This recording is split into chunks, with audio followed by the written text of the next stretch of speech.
বুঝে গেছো সদ্গুরু কেন প্রয়োজন? যারা মুকুন্দ সেবা করে ওই গুরু চলবে নাই, মুকুন্দ সেবী গুরু চলবে না। খুব মন দিয়ে শুনবে, সেই গুরুর মাধ্যমে কোনোদিন সেই তুমি পরম শক্তি পরাশক্তি সেই ভগবত লীলায় প্রবেশ করতে পারবে না। প্রেম সে বলো রাধে রাধে। তার জন্য যারা মহারাজ ব্যভিচারী তাদেরকে ত্যাগ করতে হবে। ব্যভিচার যুক্ত হয়ে, তার মানে কি, যে নিজে বন্ধনে আছে, যে নিজে হিংসায় যুক্ত হয়ে রয়েছে, সে তোমাকে কখনো ভগবত প্রেম দিতে পারবে না। কেন কি, সে এখনো নিজেই অধিকার প্রাপ্ত করার যোগ্য হয়। তার জন্য একমাত্র দীক্ষা তার কাছেই গ্রহণ করবে, গুরু তাকেই বানাবে যিনি অধিকারী, যার মধ্যে গুরু হওয়ার যোগ্যতা রয়েছে। প্রেম সে বলো রাধে রাধে। যিনি ভগবত সেবার অধিকারী, যিনি শাস্ত্র গ্রন্থের উপদেশ করার অধিকারী, অধিকারীকে যিনি নিজে আচরণবান, যিনি নিজে আচরণ করেন না সে পরকে কখনো উপদেশ করতে পারবে না। তার নিজের যে সময় থাকতেই ওখান থেকে একদম রিটার্ন হয়ে যায়। उसको खोलने गया, उसको भी बांध दिया। अब उधर की बात इधर करता है ना, वो सबको प्रिय होता है, बड़ा प्यारा होता है। अरे आओ आओ, बैठो बैठो बैठो। अरे दादा थोड़ा सा बताओ ना वो क्या कह रहे थे। बोले यार पूछो मत क्या कह रहे थे। अरे नहीं नहीं बताओ ना क्या कह रहे थे। अरे रहने दो। अरे नहीं बताओ ना। अरे दादा के लिए चाय लेके आओ, थोड़ा बिस्कुट लेके आओ। बड़ी पूछ होती है क्यों?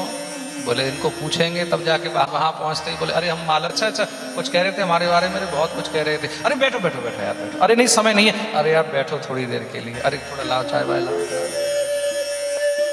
जो आदमी इधर की उधर करता रहता है ना, वो सबको बड़ा प्यारा होता है। प्रेम से बोलो राधे राधे। तो नारद जी का काम बड़ा सॉलिड है ऐसा। देवताओं का जाकर के महाराज राक्षसों को देते हैं, राक्षसों का ला करके महाराज देवताओं को खबर दे देते हैं। कंस पुत्र हुआ था, वो कन्या तो यशोदा की थी। देवताओं ने तुम्हारे साथ छल किया, रात को सारे कारागार खुल गए, तुम्हारा हो गया। वो कृष्ण ही देवकी का 8वां पुत्र है और वही तुम्हारा काल है। बोले गुरुजी देवकी वसुदेव को हम नहीं छोड़ेंगे। बोले उनको जो करना हो सो करना, लेकिन पहले कृष्ण को कैसे क्या करोगे ये सोचो। बोले गुरुजी क्या करें समझ में नहीं आ रहा है। बोले देखो बेटा, अपने घर में सबकी ताकत ज्यादा होती है। अपने घर में है हर आदमी ताकतवर होता है। एक काम करो, उसको वृंदावन से बाहर निकाल करके लाओ, मथुरा में ला करके अपने सब असुरों से मिलकर के घेर लेना और घेर करके मार देना। कंस ने कहा गुरुजी बात तो आपने बहुत अच्छी कही है, पर गुरुजी कैसे लेकर के आए वहां से। नारद जी बोले बाकी का खुद सोचो, अब हम चले। नारायण नारायण, हमारा काम हो गया, बाकी अब खुद सोचो। नारद जी अपना काम करके निकल गए। कंस की तो चिंता बढ़ गई। सबसे पहले तो इसने महाराज देवकी वसुदेव को लेकर के कारागार में डलवा दिया। सब असुरों को बुलाया, मीटिंग ली महाराज, सबके साथ चर्चाएं होने लगी। सारे तथ्य कंस ने बता दिए। अब किसी ने कोई बुद्धि दी, किसी ने कोई बुद्धि दी। बीच में मंत्री बैठा था चाणू। चाणू ने कहा महाराज जी अभी कुछ ही दिनों बाद हमारे यहाँ धनुष यज्ञ होने वाला है, और धनुष यज्ञ में दूर दूर से बहुत बड़े बड़े महामंडलेश्वर लोग आएंगे। मंडलेश्वर मध्यस्थो, कंस जो है महाराज जी महामंडलेश्वरों के बीच में बैठता था, लिखा हुआ भागवत जी। इसलिए जो है ना महामंडलेश्वर जो आज लोग बने हुए हैं, ये सब जो है कंस के अगल बगल में बैठते थे। प्रेम से बोलो राधे राधे। इसलिए महामंडलेश्वरों से सावधान रहना चाहिए। ये तो महाराज जो राजा बन जाए उसी के पीछे लग जाते हैं, तुम्हारी जय हो तुम्हारी जय हो। बोले बड़े बड़े महामंडलेश्वर लोग आएंगे। महामंडलेश्वर मतलब यहाँ कहने का तात्पर्य है बड़े बड़े असुर लोग आएंगे। ध्यान रखना, यहाँ महामंडलेश्वर असुरों को कहा गया है। बड़े बड़े बलवान महामंडलेश्वर आएंगे और सब लोग मिलकर के जो है कृष्ण बलराम को घेर कर मार डालेंगे। धनुष यज्ञ के बहाने कृष्ण बलराम को बुला लिया जाए, कहा जाएगा बोले उनको पुरस्कार दिया जाएगा। कंस ने कहा बात तो बहुत अच्छी है, लेकिन लेने कौन जाएगा? किसी असुर को भेजेंगे तो दोनों उसको मार देंगे।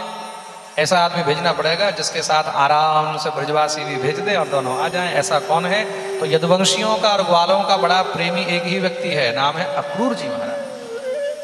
अक्रूर जी को बुलवाया है। अक्रूर जी आ गए हाथ जोड़ करके। क्या आदेश है भोजराज? बोले गच्छ नंद ब्रजम तत्र स्वतावान गदुन्दुभे। आसातिता विहानेन रथेनानयमाचिरम्। जाओ अक्रूर और जाकर के वृंदावन से कृष्ण बलराम को लेकर के आओ। महाराज, कृष्ण बलराम को इस समय लाने का क्या प्रयोजन है? वो तो बच्चे हैं। बोलो बच्चे नहीं हैं, वो कृष्ण बलराम ही हैं जिन्होंने बड़े बड़े असुरों को मारा है। लेकिन महाराज उनको बुलाने का क्या प्रयोजन? बोले हमारे यहाँ धनुष यज्ञ होगा, बड़े बड़े आनक दुंदुभी के पुत्र हैं। आनक दुंदुभी वसुदेव जी का भी एक नाम है। सुन के तुरंत चौंक गए। और जानते हो किसने आकर के बताया है? स्वयं नारद जी ने बताया है। और ये कृष्ण ही देवकी का 8वां पुत्र है। यही हमारा काल है, इसको यहाँ बुला करके असुरों से घेर कर मार डालेंगे। अक्रूर को भय हो गया, कृष्ण बलराम को हम लेकर के आएंगे, ये दुष्ट मारेगा तो उसका दोष तो हमें लगेगा, हम निमित्त बन जाएंगे। उससे अच्छा है कि कृष्ण बलराम लेने नहीं गए तो ये दुष्ट हमको मार डालेगा, और इस दुष्ट के हाथों मरने से अच्छा है कि कृष्ण बलराम का दर्शन करके हम अपने देह का त्याग करें। अक्रूर जी मान गए, चल दिए श्रीधाम वृंदावन की। देखते ही देखते श्री अक्रूर जी महाराज वृंदावन पहुंचे। जैसे ही नंद महल में प्रवेश किया, नंद महल में प्रवेश करते ही सबसे पहले वहां गौशाला का दर्शन किया है। नंदालय में घुसते ही पहले गौशाला का दर्शन होता है। नंद बाबा के आंगन में गैया खड़ी बैठी रहती है, गैया खड़ी रहती है। गौ माता का दर्शन करके मन एकदम आनंदित हो गया। क्यों?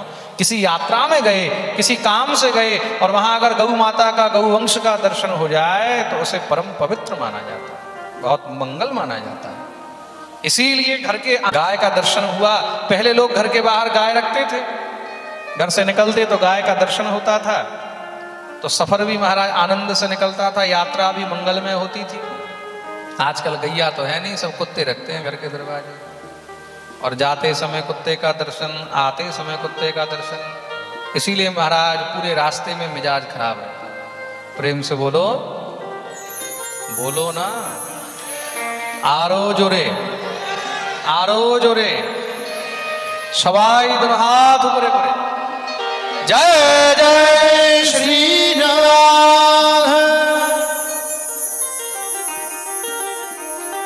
राम। श्री अक्रूर जी महाराज गोमातार दर्शन करे भीतरे प्रविष्ट हलेन। তখনই মহারাজ গিয়েছেন নন্দ বাবা দেখি সুন্দর স্বাগত সৎকার করে আসন দিয়ে বসিয়েছেন। দেখতেই দেখতে কৃষ্ণ বলরাম দৌড়ে আসলেন। কৃষ্ণ বলরাম যখনই এসে অক্রূরের কাছে প্রণাম করতে গেছেন, অক্রূর আরো মহারাজ অনেক গুণ বেশি কৃষ্ণ বলরামের সেই রূপ মাধুরী দর্শন করে অক্রূর মুগ্ধ হয়ে গেল। কৃষ্ণ বলরামের চর্চা তো চারদিকে ছড়িয়ে রয়েছে, যেদিকেই যায় সেদিকেই কৃষ্ণ বলরামের চর্চা। কি বলছো? কি হয়েছে?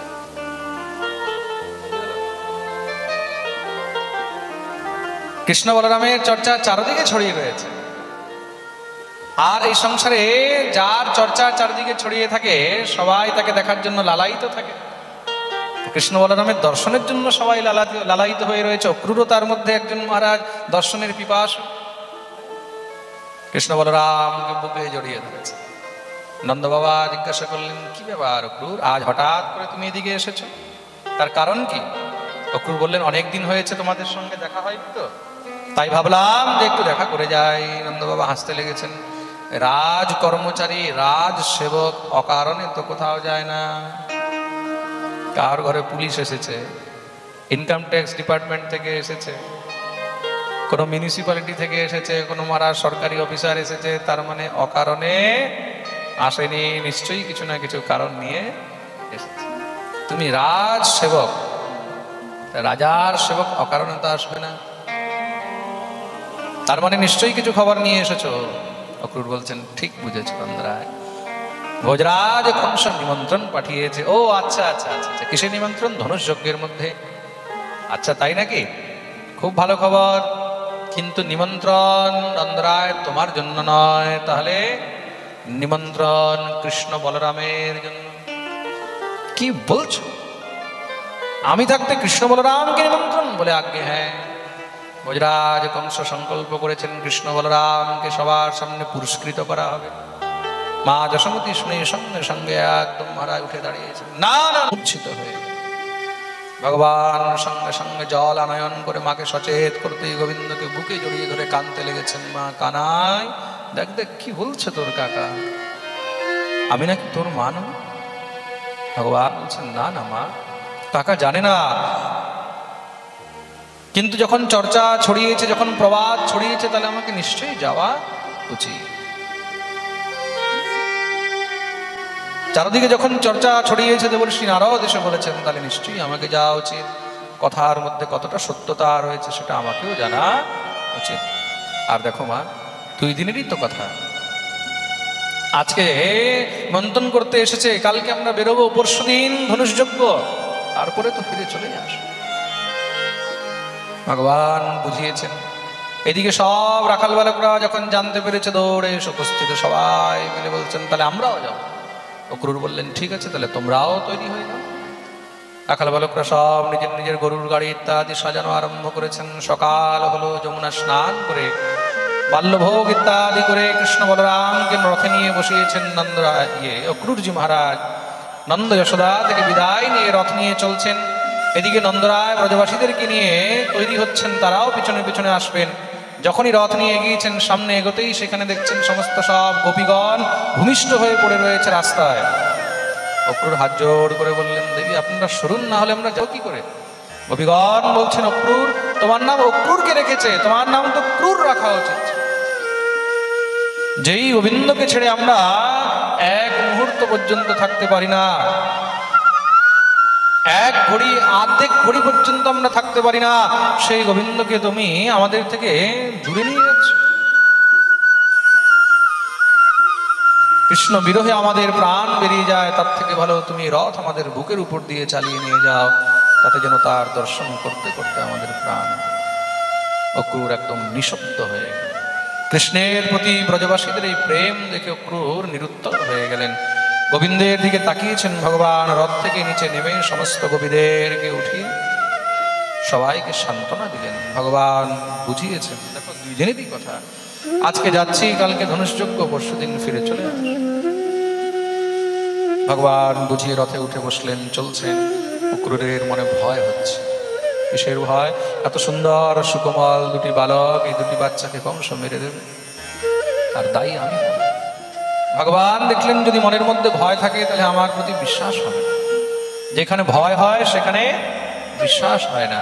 তার জন্য যদি বিশ্বাস অর্জন করতে হয় তাহলে তাকে নির্ভয় করো, তাহলে তাকে নির্ভয় করো। অক্রূরজি মহারাজ ত্রিসন্ধ্যা বন্দন করেন। মধ্যাহ্নকালে যমুনার ধারে এক বৃক্ষের নিচে রথ দাঁড় করিয়ে তিনি যমুনায় স্নান করার জন্য যখনই ডুব দিয়েছেন, জলের ভিতরে ডুব দিতে সেখানে কি দেখছেন?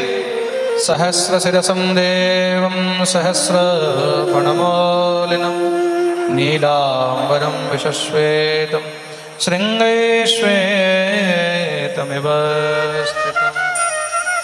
সহস্র শিরসম দেবম সহস্র ফণমৌলিনম, হাজার হাজার ফণওয়ালা অনন্তের উপরে গোবিন্দ বসে রয়েছে।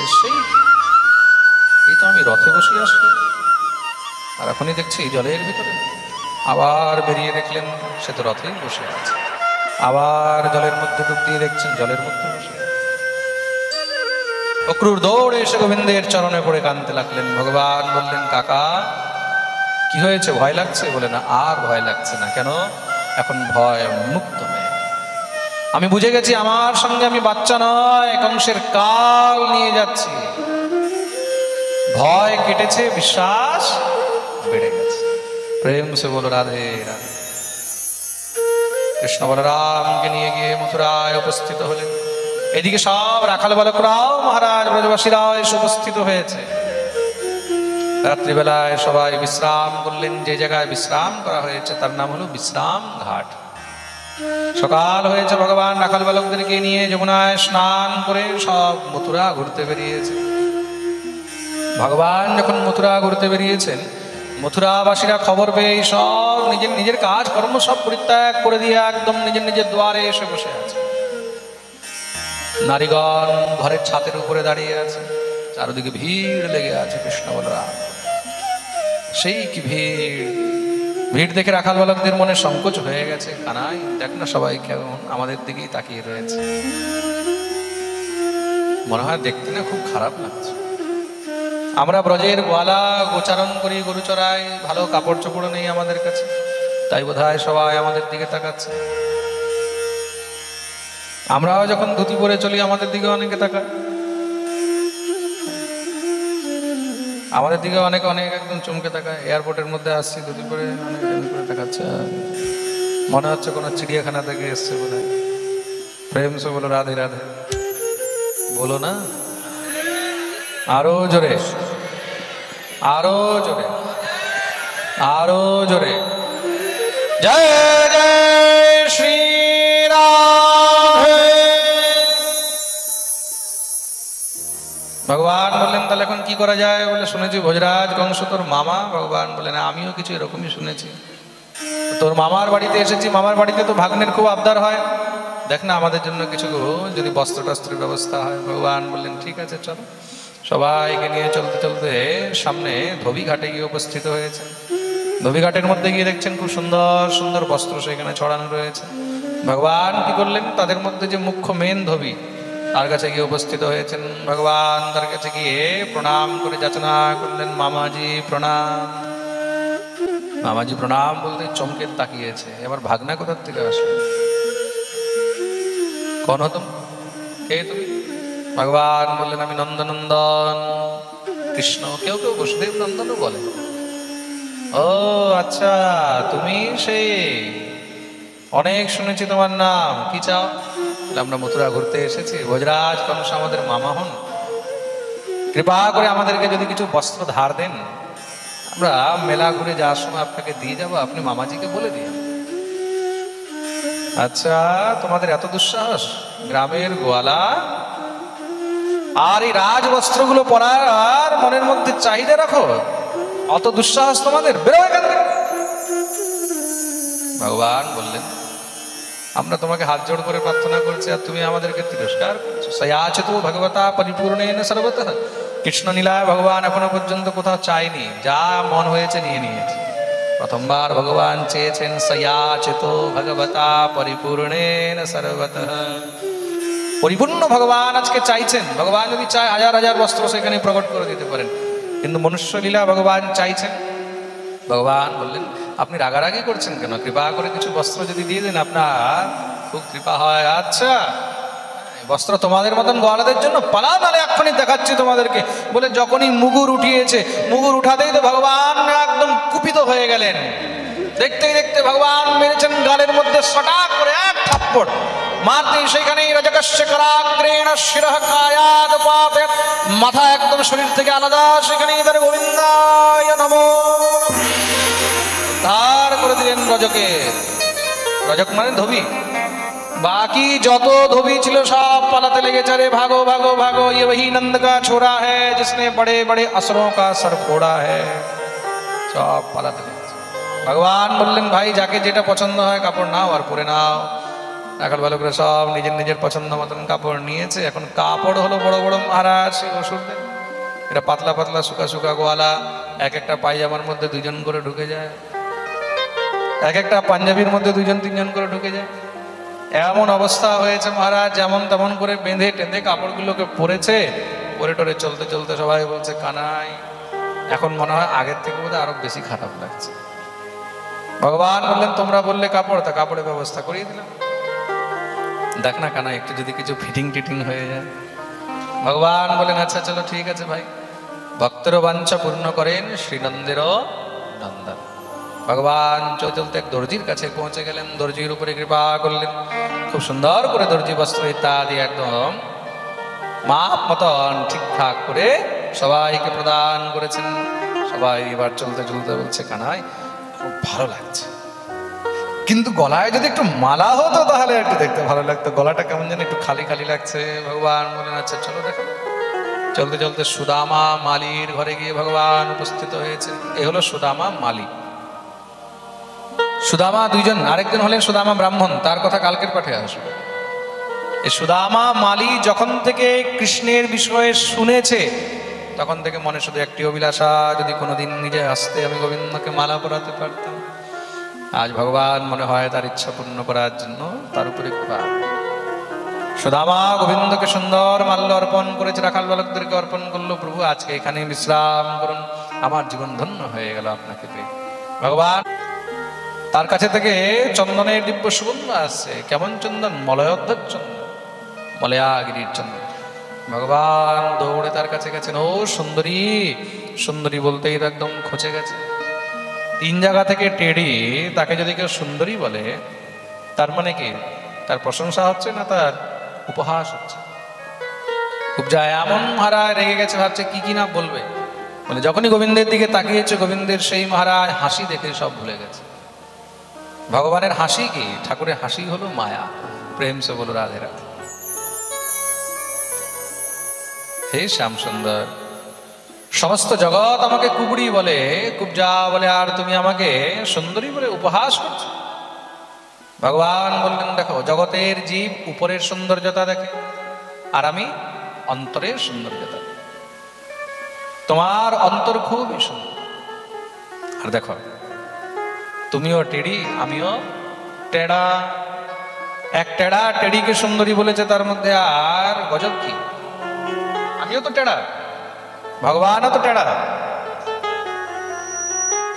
ভগবানের এক নাম হলো ত্রিবিক্রম, ত্রিভঙ্গিলাল। 3 জায়গা থেকে টেড়া। সব থেকে আগে চরণ বাঁকা, তারপরে কোমর বাঁকা, তারপরে ঘাড় বাঁকা। তার জন্য তার একটি নাম হলো বাঁকে बिहारी। बोलिए बांके बिहारी लाल की जय। तो तू भी बांकी और हम भी बांके, तू भी टेढ़ी हम भी टेढ़े। আজকে এক টেড়া এক টেড়িকে সুন্দরী বলেছে, তার মধ্যে গজব কিছুই নেই। খুব যা বলছে, একটি কথা বলো, এত মিষ্টি মিষ্টি কথা বলো, তুমি কি চাও? ভগবান বললেন এই চন্দন কোথায় নিয়ে যাচ্ছ? ওহো, তাহলে আসল ব্যাপার হলো চন্দন। জানো আমি কে? দাস্যস্মহং সুন্দরগং সসম্মতাম ত্রিবক্রনামায়নুলেপকর্মণি মদ্ভাবিতং ভোজপতেরতিপ্রিয়ম বিনায়বাম কোন্যতমস্তদর্হতি। আমি হলাম ভোজরাজ কংসের রাজদাসী, আমার নাম হলো শৈরন্ধ্রী। ভোজরাজ কংস আমার হাতের ঘষা চন্দন ছাড়া অন্য কাউর চন্দন গ্রহণ করেন না। ভগবান বললেন তাহলে কি কিছুটা চন্দন আমরা পাবো? যা বললেন, হে শ্যাম সুন্দর, তোমার থেকে উত্তম পাত্র তো আমি এই চন্দনের জন্য খুঁজেও পাবো না। এই চন্দন তোমার মাথায় দিলে আমার চন্দনও ধন্য হয়ে যাবে। ভগবান মাথা নত করেছেন, সঙ্গে সঙ্গে কুবজা মস্তকে চন্দন লাগিয়ে দিল। সব রাখাল বালকরাও প্রসাদ চন্দন পেয়েছে। ভগবান কুবজাকে বললেন একটু চোখ বন্ধ করো তো। চোখ বন্ধ করতে ভগবান নিজের চরণ দিয়ে তার পা গুলোকে ভালো করে চেপে দিয়েছে, আর ঠড়িটাকে এখান থেকে ধরে মেরেছেন জোরে ঝটকা। ঝটকা মার থেকে সঙ্গে সঙ্গে 3 জায়গা থেকে টেড়ি একদম কট কট কট করে সোজা হয়ে ভগবান সুন্দরী বলেছেন, আর সুন্দরী করেও দেখিয়ে দিয়েছে। ভগবান যা মুখে বলেন তা করেও দেখিয়ে। কুবজা নিজেকেই আর চিনতে পারছে না। সঙ্গে সঙ্গে গোবিন্দের হাত ধরে টানতে লেগেছে। ঠাকুর বললেন এই কি করছো? বলে আমার ঘরে যেতে হবে তোমাকে। কেন? বলে আমি তোমার সেবা করতে চাই। ভগবান বললেন হঠাৎ করে? বলে হঠাৎ নয়, তোমার সঙ্গে আমার প্রেম হয়ে গেছে, আমি আর তোমাকে ছাড়তে চাই না, তুমি আমার উপরে কৃপা করো, চলো আমার ঘরে। मैंने बांध लिया, मैंने बांध लिया, मैंने बांध लिया, मैंने बांध लिया, मैंने बांध लिया प्रेम वाला कंगना, मैंने बांध लिया प्रेम वाला कंगना। आओ आओ हरि आओ मेरे अंगना, आओ आओ हरि आओ मेरे अंगना। मैंने बांध लिया, मैंने बांध लिया,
কে গোবিন্দের সঙ্গে এই প্রেমের বন্ধনে নিজেকে বাঁধতে চায়? একটু হাত উপরে করতে। আচ্ছা সবাই কাকা গোবিন্দের সঙ্গে এই বন্ধন যেন আমাদের সবসময় বেঁধে থাকে। যারা যারা মহারাজ গোবিন্দের সঙ্গে এই বন্ধন বাঁধতে চায় নিজের জায়গায় দাঁড়িয়ে নৃত্য করতে করতে হরি বল।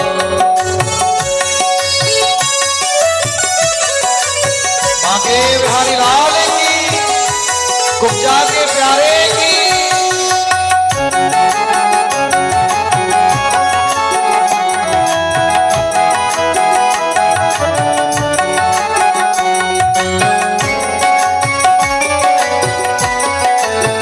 सवाई हाथ परे परे ताली से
যারা যেখানে আছেন मैंने बांध लिया मैंने बांध लिया मैंने बांध लिया मैंने बांध लिया मैंने बांध लिया प्रेम वाला कंगना मैंने बांध लिया प्रेम वाला कंगना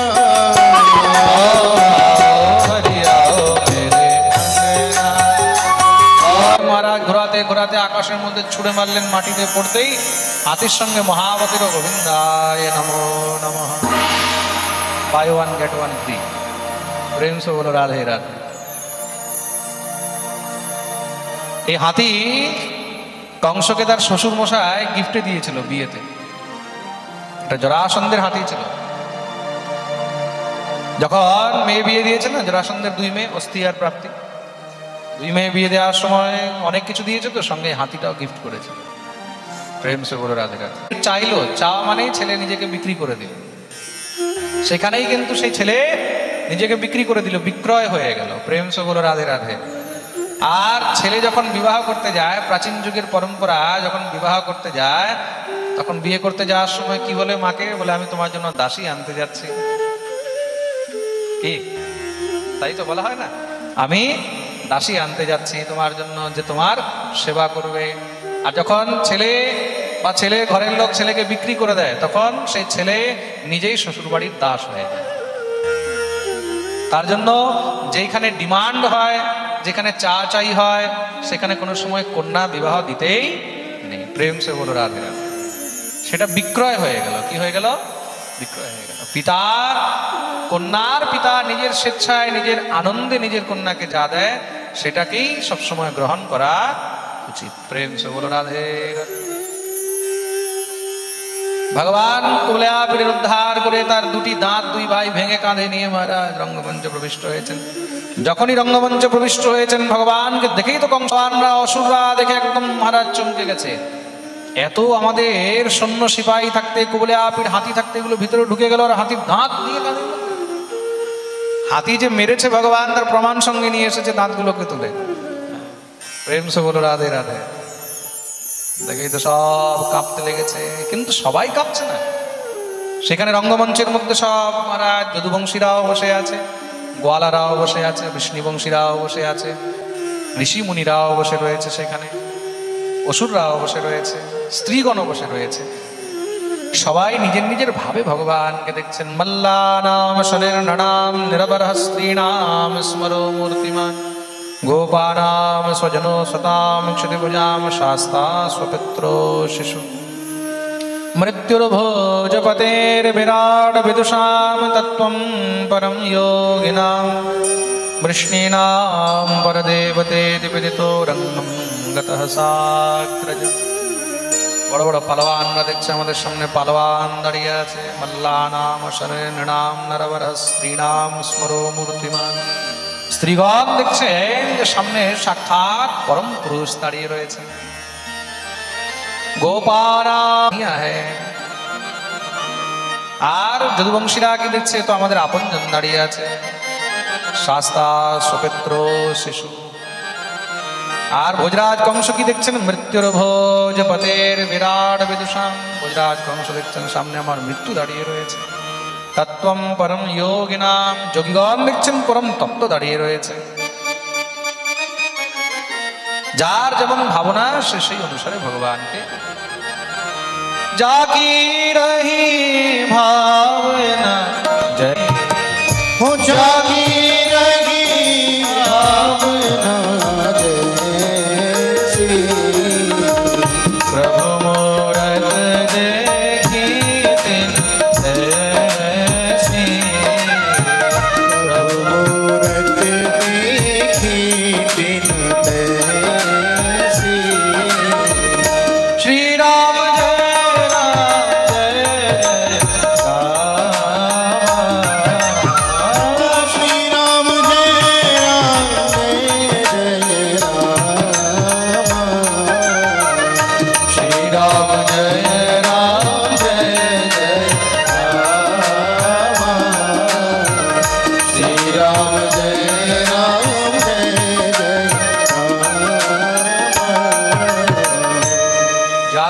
ही भावना जैसी प्रभु मूरत देखी तिन तैसी। যার যেমন ভাবনা সে সেইভাবেই ভগবানকে দর্শন। ভগবান ভোজরাজ কংসের দিকে তাকিয়েছেন, 50 ফুট উঁচু মঞ্চ বানিয়ে বসে আছে। কেন? যদি কানাই চলে আসে। ভগবান বললেন মামাজি প্রণাম। থরথর করে কাঁপছে। हाँ खुश रहो। भगवान बोलें मामा जी बहुत अच्छा स्वागत किया आपने, हाथी घोड़े सब लगा दिए। कंस बोलছেন এই যে সামনে দেখছো বড় বড় 5 জন পালোয়ান দাঁড়িয়ে আছে, এদের সঙ্গে তোমাদেরকে এখন যুদ্ধ করতে হবে। ভগবান বললেন মামাজি আমরা তো ছোট বাচ্চা, আমরা এদের সঙ্গে কি যুদ্ধ করব, আমরা আগেই হার মেনে নিলাম। ভোজরাজ কংস বলছে আচ্ছা আমার সমান বলবান বকাসুর অঘাসুরকে তুমি মেরেছো, কালিওকে মর্দন করেছো, আর নিজেকে বাচ্চা বলছো? বাচ্চা নও, তোমরা মহা বলবান। আমি নিজের চোখে তোমাদের সেই বল দেখতে চাই। চাণুর মুষ্টিক সল তোষল কূট এই 5 পালোয়ান সামনে দাঁড়িয়ে রয়েছে। চাণুর বলছে নবালো ন কিশোরস্বম বলশ্চ বলিনাম বরহ লীলয়ৈব হতো येन सहस्रद्विपसत्त्वभृत्। তোমরা নিজেকে বাচ্চা বলছো? বাচ্চা নও, তোমরা মহা বলবান। ভগবান বললেন ঠিক আছে, এখন যখন বলবান মেনেই নিয়েছে তাহলে আর দেরি করে লাভ নেই। সঙ্গে সঙ্গে ভগবান বলদেব প্রভুকে নিয়ে নেমে গেলেন আখাড়ার মধ্যে। কৃষ্ণ চাণুরকে ধরেছেন, বলদেব মুষ্টিককে ধরলেন। দেখতেই দেখতে মহারাজ যুদ্ধ আরম্ভ হয়ে গেল। এক এক করে মহারাজ এমন জোরে আছাড় মেরেছে সেখানেই তাদের গোবিন্দায় নমো উদ্ধার। সলতসল এসে ধরতেই 2 ভাই মিলে মহারাজ এক এক ঘুষি মারতেই তাদের সেখানে গোবিন্দায় নমো নমঃ। যখনই কূট তেড়ে এসেছে সঙ্গে সঙ্গে বলদেব প্রভু তাকে কুটে দিয়েছে ভালো করে। কংস উঠে চেঁচাচ্ছে মারো মারো, বন্দি বানাও বন্দি বানাও। দেখ বাকিগুলোকে আমি দেখছি। ভগবান সোজা এক লাফ দিয়েছেন উপরে, উঠতেই তো মহারাজ কংস তলোয়ার বের করতে ভগবান ঝাপটে গিয়ে মেরেছেন জোরে এক ঘুষি মারতে তলোয়ার নিচে। কংস যখনই পড়েছে ভগবান তাড়াতাড়ি করে চুল ধরে টানতে লেগেছে। এইদিকে যত সৈন্য সিপাহী আসছে বলদেব প্রভু নিজের হল মুসল দিয়ে এক এক করে সব মহারাজ ক্লিয়ার করে যাচ্ছে। ভগবান চুল ধরে টানছে, কংস জোরে। ভগবান বললেন দেখেছো মামা কার চুল ধরে টানলে কেমন কষ্ট হয়, তুমি এভাবেই আমার মায়ের চুল ধরে রথ থেকে নিচে নামিয়েছিলে। ভগবান কার ঋণ বাকি রাখেন না, সোজা নিয়ে এসে টেনে একদম মহারাজ নিচে ফেলে দিলেন। ফেলে ভগবান তার বুকের উপরে উঠে বসে গেছেন, গোবিন্দের দিকে তাকিয়েই রয়েছে। সঙ্গে সঙ্গে ভগবান কি করলেন, জোরে তার বুকের মধ্যে এক ঘুষি। এখানেই তার গোবিন্দায় নমো নমঃ बोलिए कंस मर्दन भगवान की जय। চারদিকে জয় জয়কার হতে লাগলো, দেবতাগণ দুন্দুভি বাজাচ্ছেন, পুষ্পবৃষ্টি আরম্ভ করে দিলেন। ভগবান কংসের উদ্ধার করে সর্বপ্রথম কারাগৃহে গিয়ে কংসের পিতা উগ্রসেনকে কারাগার থেকে মুক্ত করলেন। নিজেরা দেবকী বসুদেবকে কারাগার থেকে মুক্ত করলেন। মাতরঃ পিতরঃ চৈব মোচয়িত্বাথ বন্ধনা কৃষ্ণ নামো গোবিন্দাতে শিরসা স্পৃশ্য পাদয়ো। সবাইকে মুক্ত করেছেন দেবকী বসুদেব। গোবিন্দকে পেয়ে একদম বুকে জড়িয়ে ধরে নিয়েছে। মা কাঁদতে লেগেছে, কেন? দেখেছিল ছোট বাচ্চা, আজ দেখছে এত করছেন, আলিঙ্গন করছেন। মা দেবকীর বাৎসল্য অশ্রুতে গোবিন্দের সম্পূর্ণ অঙ্গ একদম ভিজে গেছে। নন্দরায় যে দৃশ্য দর্শন করছেন,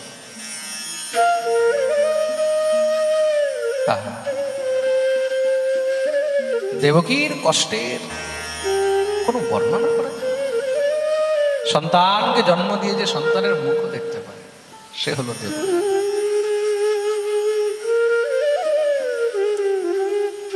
গোবিন্দ মাকে প্রণাম করলেন, পিতাকে প্রণাম করলেন।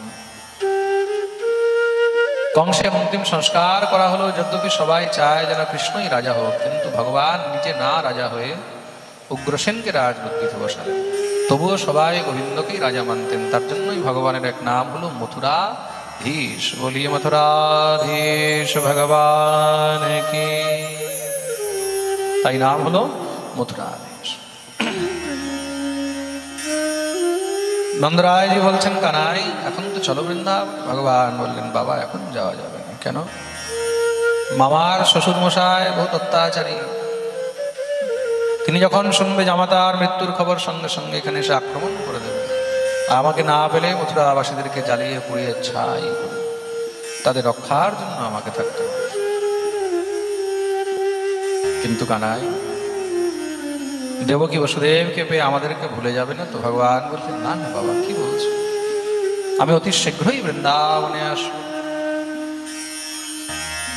কেন বৃন্দাবন ছেড়ে আমি থাকতে পারি না? বৃন্দাবন পরিত্যজ্য পাদমেকম ন গচ্ছতি। রে মন বৃন্দা विपिन निहारी, यद्यपि मिले खूब चिंतामणि तदपि न हाथ पसारी। विपिन राज सीमा से बाहर भूखो नहीं हरि भूखो। বৃন্দাবন কি ত্যাগ করা যায়? বাবা আমি বৃন্দাবন ত্যাগ করতে, আমি নিশ্চয়ই আসবো। সবাইকে পাঠিয়েছেন। এদিকে এতক্ষণ তো তিনি গোয়ালা ছিলেন, এখন ক্ষত্রিয়ের পুত্র। উপনয়ন সংস্কার করানো হলো। ভগবানকে বিদ্যা অধ্যয়ন করার জন্য পাঠানো হয়েছে। কোথায়? ভগবান সেখানে 64 দিন ছিলেন। আর 64 দিন থেকে ভগবান সেখানে 64 বিদ্যা গ্রহণ করলেন। ভগবানের মিত্রতা, বন্ধুত্ব হয়েছে সেখানে এক ব্রাহ্মণের সঙ্গে, যার নাম হলো সুদামা। গুরুকুলে ভগবানের সঙ্গে আরো অনেক বিদ্যার্থী ছিলেন, কিন্তু সুদার সঙ্গে ভগবানের অনেক ঘনিষ্ঠতা। তার সময় গুরুদেবকে তার মৃতপুত্র ভগবান ফিরিয়ে এনে দিলেন। এখানে পরীক্ষিত শ্রী শুকদেব প্রভুকে জিজ্ঞাসা করছেন, প্রভু একটি কথা বলুন, ভগবানকেও কি গুরু করতে হয়? শ্রী শুকদেব প্রভু বলছেন, নিশ্চয়ই করতে হয়। ভগবানকেও গুরু করতে হয়। কেন? ভগবান সংসারকে দেখিয়ে দিয়েছেন এই সংসারে গুরু ছাড়া কখনো জ্ঞান পাওয়া সম্ভব নয়। ভগবানও যদি আসেন, ভগবানকেও গুরু করতে হয়। কেন? গুরু বিনা ভবনিধি তরহি না কই। গুরু ছাড়া ভবসাগর এই সংসারে কেউ পার করতে পারে না। ভগবান গীতায় অর্জুনকে বলছেন, ইয়দ যদা চরতি শ্রেষ্ঠস্তত্তদ্দেবেতরো জনঃ সয়ৎ প্রমাণম কুরুতে লোকস্তদনুবর্ততে। মহাপুরুষগণ নিজে আচরণ করে তারপরে সংসারকে শিক্ষা প্রদান করে। মহাপ্রভু বলছেন না, নিজে আচরে ধর্ম জীবেরে শেখা। যতক্ষণ পর্যন্ত তুমি নিজে আচরণ করবে না, পরকে শেখাতেই পারবে না। যে নিজে একাদশী করে না, সে পরকে কি করে বলবে তুমি একাদশী করে? যে নিজে আচরণ করে না, সে পরকে কি করে বলবে? যে নিজে শিখা রাখে না, পরকে কি করে বলবে শিখা রাখো? যে নিজে তিলক করে না, পরকে কি করে বলবে? যে নিজে মালা পরে না, পরকে কি করে বলবে? যার নিজের আচার আচরণ শুদ্ধ নেই, সে পরকে কি করে বলবে? উপদেশ সেই করতে পারে যে নিজে পালন করে। প্রেম সে বলো। তার জন্য ভগবান তখনই উপদেশ করেন যখন তিনি নিজে আচরণ করেন। ভগবান কাউকে কি করে বলবে যে গুরু করো, যদি নিজেই গুরু না করেন? তার জন্য যখন যখন ভগবান অবতার নিয়েছেন, গুরু করেছেন। শিষ্য, আর বৃহস্পতির শিষ্য বলে তার মধ্যে বোধ অভিমানও রয়েছে। আর যার মধ্যে অভিমান থাকে, ভগবান তাকে কাছে রাখেন। কিন্তু উদ্ধবের মতন পরম প্রিয় সখা, উদ্ধবের মতন জ্ঞানী, যদি তার মধ্যে একটু প্রেম প্রবেশ করে যায়, তাহলে সে ভগবানের জন্য একদম উপযুক্ত হয়ে যায়। কেন? ভগবানকে প্রেমই প্রিয়। মনে রাখবে কিন্তু ভগবান গীতায় বলছেন, চতুর্বিধা ভজন্তে মাম ये जना पर्युपासते आर्तो जिज्ञासु अर्थार्थी ज्ञानी च भरतर्षभ। चार प्रकारेर जीव आमाके भजन करे। के आर्त, जिज्ञासु, अर्थार्थी और चतुर्थ हलो ज्ञानी। এই চারের থেকে উত্তম যাকে আমি সব সময় নিজের কাছে রাখি, সে হলো প্রেমী। সে হলো প্রেমী। আর প্রেমীকে, প্রেমী হলেন ব্রজবাসীগণ। প্রেমী হলেন ব্রজবাসীগণ, ব্রজগোপীগণ। উদ্ধবের মধ্যে জ্ঞান আছে, আর যত জ্ঞান আছে ততই জ্ঞানের অভিমান আছে। তো ভগবান দেখলেন যতক্ষণ পর্যন্ত এর মধ্যে জ্ঞানের অভিমান থাকবে, ততক্ষণ পর্যন্ত সে আমার কাছে থাকার উপযুক্ত হবে না। অভিমানীকে নষ্ট না করে তার অভিমানকে নষ্ট করো। আর জ্ঞানের অভিমান নষ্ট কি করে হবে? জ্ঞানের অভিমান একমাত্র প্রেমের দ্বারাই খণ্ডন করা সম্ভব। প্রেম দ্বারাই জ্ঞানকে খণ্ডন করা যায়। প্রেম ছাড়া জ্ঞানকে খণ্ডন করা সম্ভব নয়। প্রেম সে বলো রাধে রাধে। জ্ঞান হলো টেढ़ा मेढ़ा জিনিস, আর प्रेम হলো एकदम सोजा। ज्ञानी के दिमाग में हजारों बातें होती हैं, लेकिन प्रेमी के सिर्फ एक ही, क्या? प्रेम। प्रेम से बोलो राधे राधे। भगवान उद्धव के पाठिए चन वृंदावन, उद्धव तुम वृंदावन जाओ। गच्छोद्धव प्रजम सौम्य पित्रोर्नौ प्रीतिमावह, गोपीनां मद वियोगाधिं मत्सन्देशेर विमोचय। কেন আমাকে বৃন্দাবনের কথা খুব মনে পড়ে, কেন জানি সেই বৃন্দাবনের কথা, বৃন্দাবনের সেই ব্রজবাসীদের কথা, ব্রজগোপীদের কথা, সেই গাভীদের কথা, ওনার কথা, সেই কদম বৃক্ষের কথা, এক একটি বৃন্দাবনের সেই রম্যক এক একটি জিনিসের কথা আমি আর ভুলতে পারি না।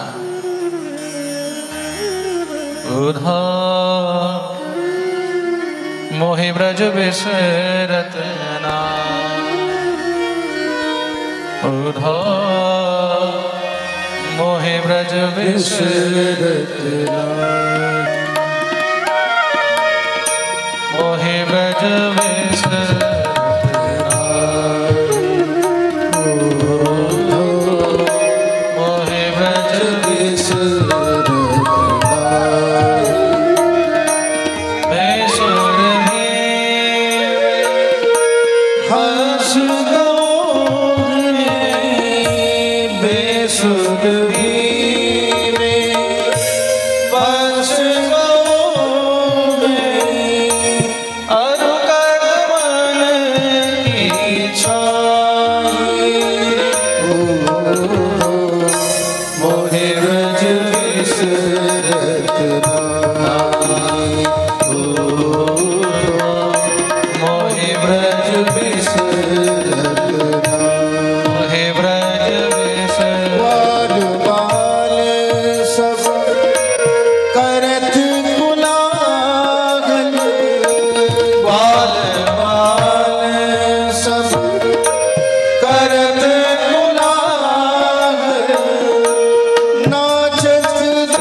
मोहि ब्रज